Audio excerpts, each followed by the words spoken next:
Assalamualaikum warahmatullahi wabarakatuh.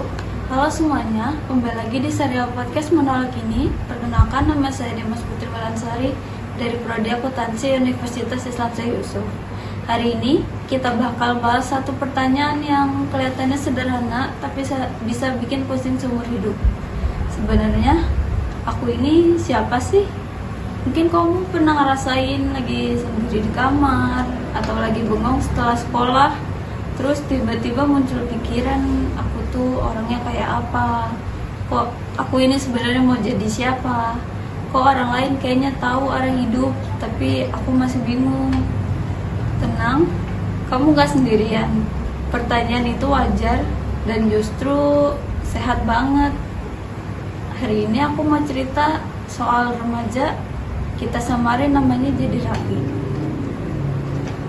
Raffi itu tipe anak yang berusaha banget cari jati dirinya. Setiap ada kegiatan baru dia ikut, masuk futsal, nyoba band, ikut eskul desain, terus tiba-tiba daftar OSIS, temannya sampai bingung. Raffi, lo mau jadi apa sih? Dan Raffi cuma jawab, gak tahu, lagi cari. Awalnya seru, dia merasa jadi anak yang aktif dan produktif. Tapi lama-lama Raffi mulai capek sendiri. Setiap kegiatan menuntut usaha, waktu, dan energi. Sampai suatu waktu dia cerita, aku bingung, orang-orang pikir aku sibuk karena passionate. Padahal aku cuma takut kalau cuma jadi diriku yang biasa-biasa aja, gak ada yang notice. Dan di situ dia sadar selama ini bukan lagi mencari diri, tapi melarikan diri. Lari dari perasaan kurang, lari dari perasaan takut gak istimewa.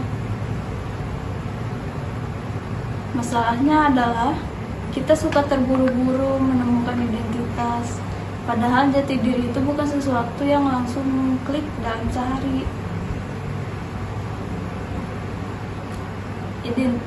Identitas itu kayak puzzle, kadang berantakan, kadang gak pas, kadang hilang 1-2 potong,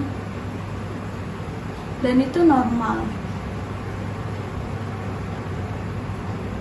Kita sering mikir, kalau aku gak punya bakat jelas, berarti aku kalah. Kalau aku gak tahu passionku, berarti aku gagal. Padahal banyak orang dewasa pun belum tahu siapa dirinya, dan gak apa-apa. Ada beberapa hal yang sering bikin kita makin bingung. 1. Ikut-ikut ekspektasi orang. Kadang kita ngerasa jati diri itu gak cukup, jadi ngikutin standar orang lain. Yang kedua, bandingin diri sama teman. Teman sudah punya gaya, punya bakat, punya tujuan. Kita merasa tertinggal. Yang ketiga, takut mencoba hal baru. Padahal identitas lahir dari pengalaman, bukan dari teori. 4. Nyangka bahwa jati diri itu final, padahal tidak. Kita berubah, kita berkembang, kita tumbuh. Setelah melalui masa trial dan error, Raffi akhirnya sadar satu hal sederhana. Jati diri bukan ditemukan, jati diri dibangun pelan-pelan lewat hal-hal kecil, pengalaman yang bikin kamu senyum, nangis, atau bahkan gagal. Jati diri itu bukan hasil luar yang dilihat orang, tapi rasa nyaman di dalam diri kamu yang menjalani hidup. Kalau sekarang kamu lagi bingung soal diri sendiri, atau kamu merasa semua orang udah punya jalan sementara kamu masih stuck, dengerin baik-baik.